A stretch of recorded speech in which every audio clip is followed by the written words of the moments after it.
Likutei Sichos, Chelik Tazayin, volume 16, the second sicha for parsha Yisro. This sicha is an amazing insight into the transmission of Torah through Moshe Rabbeinu, its effect, exactly what and how happened, and also its everlasting effect for all future generations. So in our parsha, it tells us the story how Yisro witnessed Moshe Rabbeinu, quote, judging the nation, judging the people, and as the pasuk describes it, they were standing over Moshe mehaboiker ad ha'erev, from morning until evening. So Yisro says to his son-in-law Moshe, he says to him, Novoil tiboil atov gamato v'gama'om asher b'raglecha. All you and all the people that are with you, you're going to wear yourself out. This is impossible. This is unsustainable. And he gave him the suggestion, he gave him the advice of V'ato sechze, you should see and appoint the appropriate people who will be the ones to judge the nation, to judge the people all the time, b'chol eis, and only, he said, the dover hagodel, the bigger things, the big issues, the big matters, that they will bring to you. And Hashem agreed, and that's what they did. So, of course, the question, and this is actually a question that's brought up in several of the prominent Meforshei HaTorah, like the Abarbanel, the Shach on the Torah, and they asked the obvious question. Moshe Rabbeinu was the Raya Mehemna. Moshe Rabbeinu is the faithful shepherd. And as we all know, he was one who was able and capable and indeed did see to the needs of each and every individual. How is it possible that this idea did not occur to Moshe? In other words, how is it possible that Moshe set out to do something which would have, in the words of Yisro, and it obviously is also the way Hashem feels about it, because Hashem agreed, would have warned the people out. And Dafka Yisro, somebody who came as a stranger, somebody who came to join the fold, to join the ranks of Am Yisrael, he was the one who noticed it and not Moshe himself. And the Rebbe actually, in brackets, puts in a very interesting adage that we know, it's in Yiddish. Incidentally, the sicha is in Yiddish, that goes that a gast of a while, zet of a mile, which in English would mean a guest for a while, means for a short while, sees for a mile, means he sees a greater distance. That sometimes there are things that when you're in this situation, when you're present here all the time, they're so obvious, but you just don't see it. Says the Rebbe, that's true. This adage has a lot of truth to it, but it does not apply here. Why not? Because you cannot apply it to Moshe Rabbeinu. A, we're talking about Moshe Rabbeinu, and B, he's the faithful shepherd. How is it possible that something like this should just kind of pass him and Moshe should not notice this? And therefore, this has to lead us to the conclusion that Moshe indeed did see what Yisro saw. Moshe indeed was aware of this quote-unquote potential problem. However, the way Moshe perceived the situation, in other words, as far as his madrega, coming from his level, from the level of Moshe, then the true reality was that this was not a threat, this was not an issue, and that it had to be done this way in the way that Moshe did it, and that's why he did it this way. In other words, Moshe, the way he perceived the situation, the way he saw things, and the way things were, mitzad Moshe, this was the right way to do it. And the proof for it, the Rebbe says you can actually see in what Chazal tell us. Chazal tell us that the reason why Yisro was named Yisro, in other words, we know that Yisro had more than one name. He had 7 names, and each one had a reason. The reason for Yisro is because he added, Yisro comes from the word yeser, which means to add, he added a parsha of the Torah. Now, notice this, even though it's just a nuance, but it's so important. Notice that it doesn't say he, quote unquote, revealed a part in the Torah. We do find that there were several people who had a schus that through them a part of the Torah was revealed. For example, the concept of Pesach Sheni, or the story with the daughters of Tzlafchat. As it says, quote, Hashem says, it was written already before me in heaven, but they merited to reveal it. But in this case, it doesn't say Yisro because he's not called Yigala, he's not called Nigla, that he was somebody who was revealed a concealed part of the Torah. Rather, it seems to imply that Yisro actually, as if, so to speak, generated a new thing in the Torah. At least new for Moshe Rabbeinu. Meaning up to the point that Yisro revealed this and Hashem agreed to it and it became part of the Torah, it didn't exist in the Torah way. It didn't exist, so to speak, in the Torah world. And therefore what Moshe Rabbeinu was doing was correct up to that point. If that's the case, then back to the question. Another question, a stronger question. If that was the truth, that was the reality, as Torah was concerned up to that point, then where exactly did this come from? In other words, where did Yisro's question come from? And not only it came from somewhere, but it's a valid question, and it's one that Hashem agrees with. So the Rebbe says, in order to understand this, let's take a look at the chronology. Let's take a look when this happened. This happened after Yom Kippur, meaning it happened after they received the second set of luchos. True, Moshe received an abundance as far as Torah is concerned. The whole Torah Sheba'al Peh, all the midrashim, all the insight, all the halachas, all the agadatas, everything. But things changed. However, as far as Moshe perceived the Yidden, as far as he saw the Yidden, Moshe felt that he is able, not only able, but he has to teach the Yidden still in the same way he did till now. In other words, Yisro correctly argued that Moshe should not be teaching them. In other words, Moshe should not be relating to the Yidden as the reality that existed pre the sin of the Egel and before the second luchos. Moshe Rabbeinu should look at them as they are now. Yisro argued that Moshe's evaluation, his estimation of the Yidden, is not correct. And this is similar to something that actually happened during Matan Torah itself. Already during Matan Torah itself, we find that the Yidden said something to Moshe, they argued something to Moshe, and Moshe, after receiving the green light from Hashem, he agrees with them. However, he bemoans the fact, at least he seems to bemoan the fact, that this actually weakened him. Where do we see it? In Parshas V'Eschanan, by the end of the 40 years, when Moshe Rabbeinu reminds the Bnei Yisrael of everything that transpired. And then, of course, one of the highlights of all the events was Matan Torah. And he tells them that you came to me after you heard Hashem's booming voice. And you said to me, we cannot tolerate this. We cannot hear Hashem's voice and survive it. And therefore, what did you say? Ve'at tedaber elenu.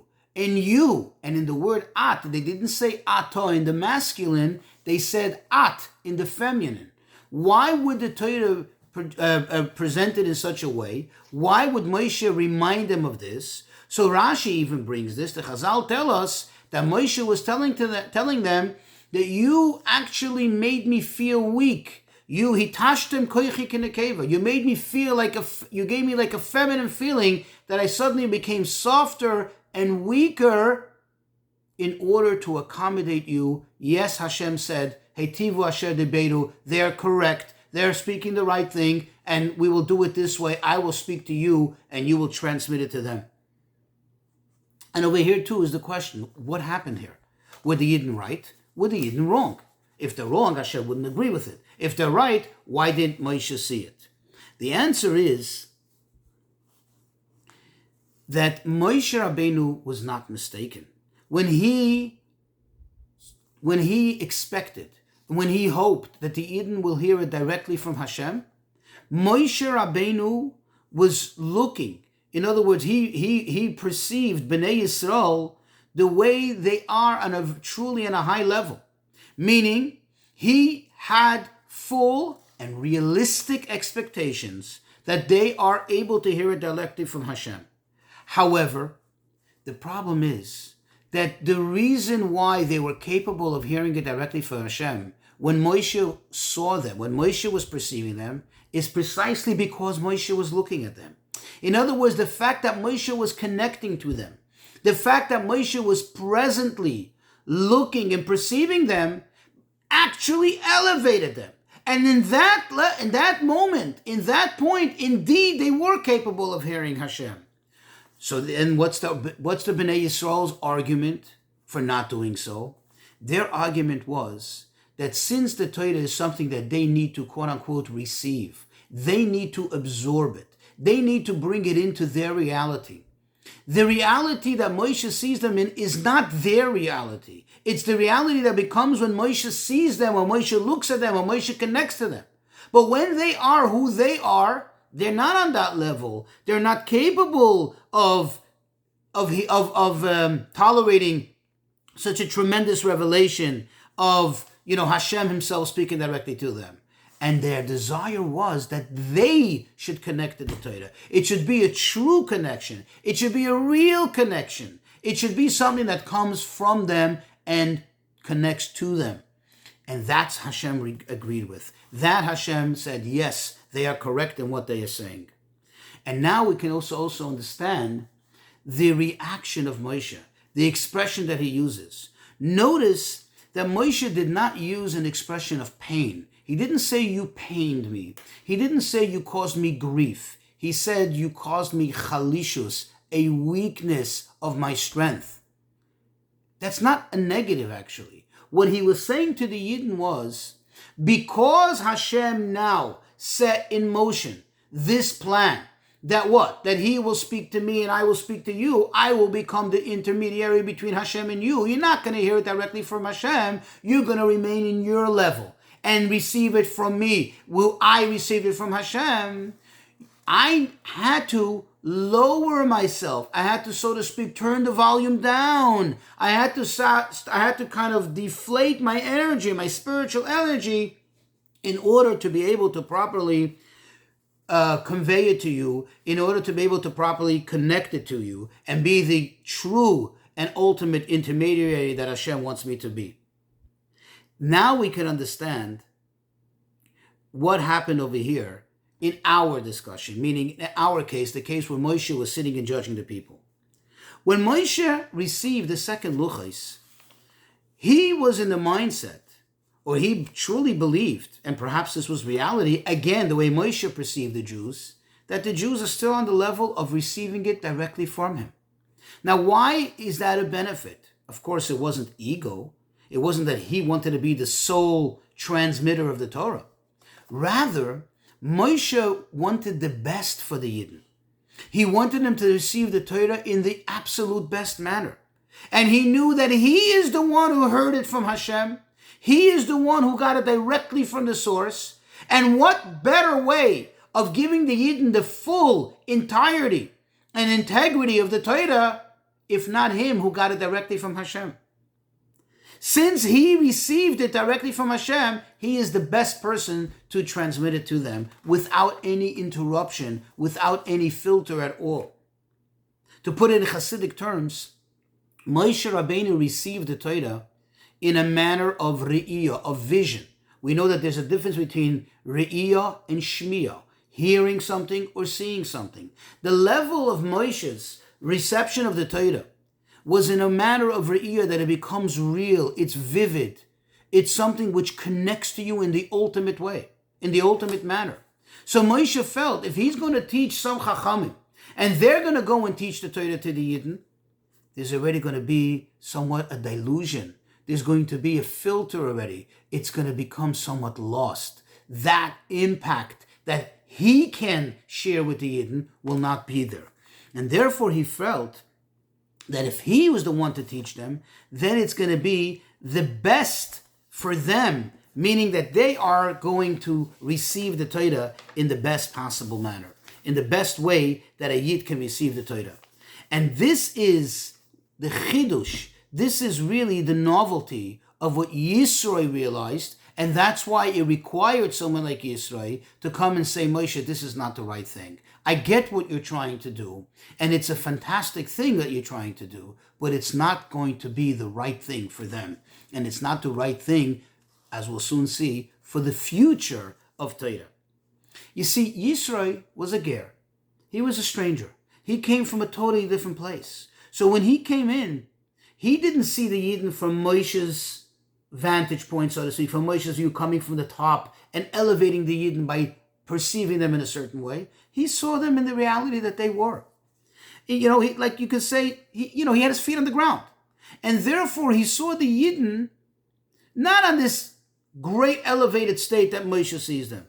And that's why he argued, look, when it comes to mishpat, when it comes to judging the Yidden, what is judgment? When people have issues between themselves, people have matters that they need to be resolved. They need to have resolved. They have litigations. They have fights.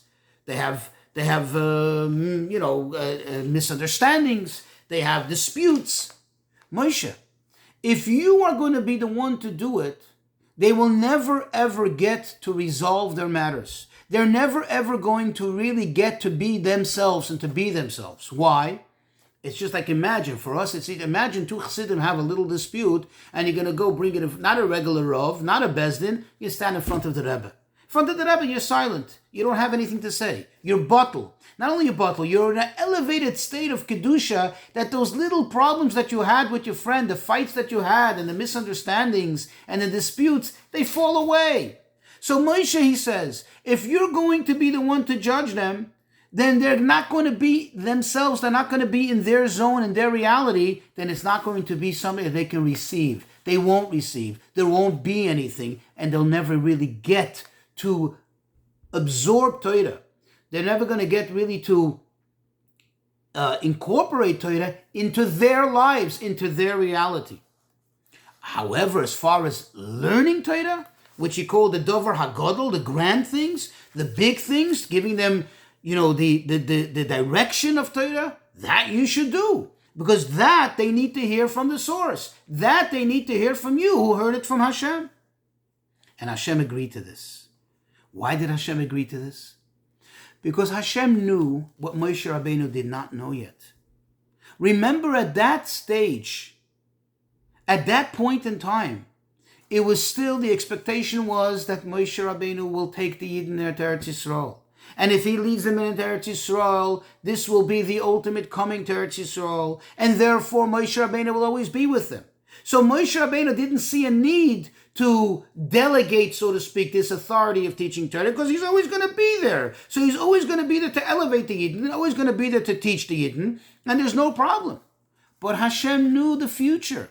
And Hashem knew that there'll come a time when things will change. And Moshe will not be bringing the Yidden to Eretz Yisrael. And therefore, if he will not be bringing the Yidden to Eretz Yisrael, the Yidden will certainly be on a much lower level than they are now. Because they won't have Moshe actively elevating them all the time to his level, or close enough to his level.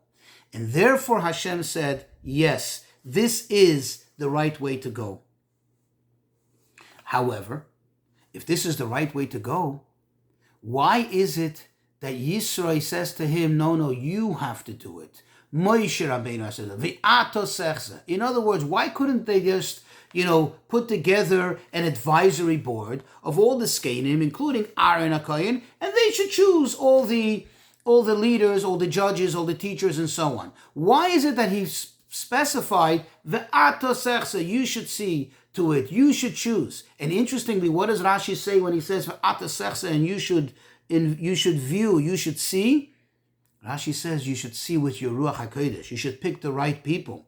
Ruach HaKodesh is not just what you see in the present, but Ruach HaKodesh means that you have divine guidance that helps you choose the proper people. The guidance that Moshe Rabbeinu has, the Ruach HaKodesh that Moshe Rabbeinu has to truly pick the right, correct people for the task. Because everything in Torah has to go through Moshe.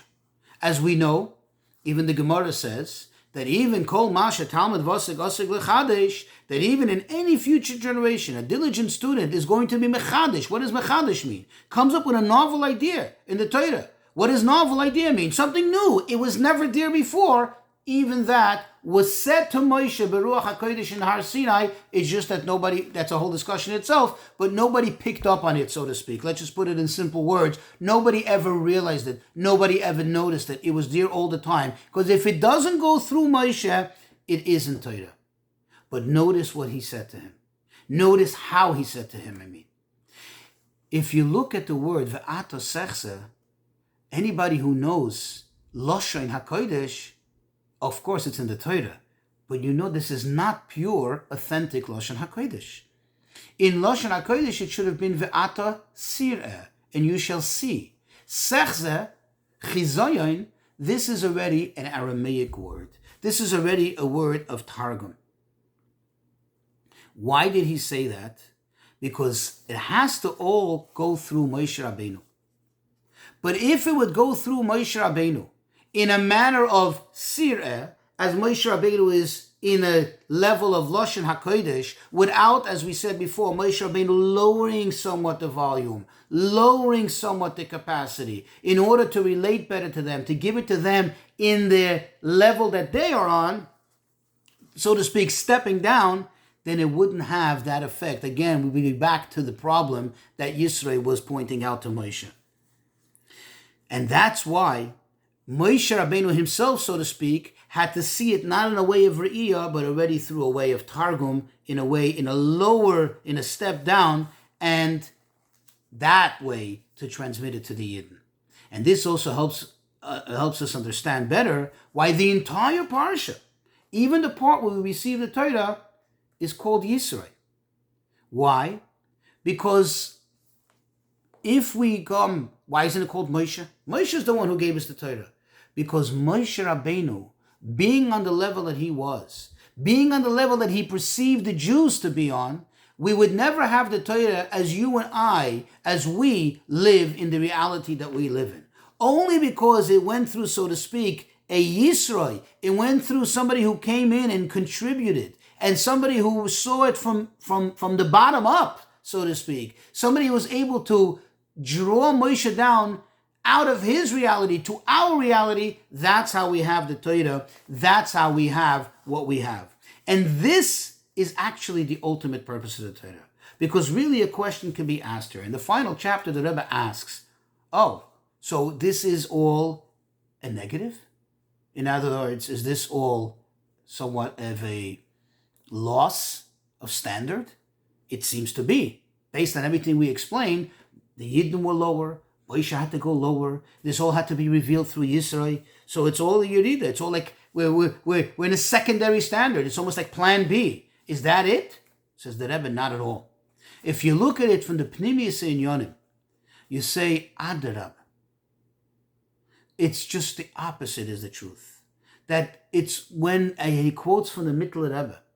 Mittler Rebbe has a line that Dafke, when you elevate a Yid from the very lowest, do you reach the very highest. In other words, Moshe Rabbeinu didn't lose anything. We also didn't lose anything. By Moshe Rabbeinu, so to speak, lowering himself a little lower to elevate us, to give us the Torah in such an impactful way, he didn't lose, we didn't lose. In fact, through this, we're able to reach even higher. And this is similar along the lines that the Rebbe quotes from the Maimer Basilagami. He calls it the Yortzeit Maimer of the Frierdiker Rebbe, where there he says that when do you see the greatest treasures, the bizbuz ha'otzros, when do you see a total and absolute, what we call a waste, the throwing out of all the most precious treasures? Dafka when it comes to winning the war, and dafka to who? To the foot soldiers. You give them everything. You give them all the resources, even beyond anything that's ever released in normal circumstances. And that explains that dafka because Moshe Rabbeinu lowers and he's able to reach even the lower element of the Jewish people, and dafka because it was revealed to Yisro, ultimately we get even more and even higher than we would have otherwise.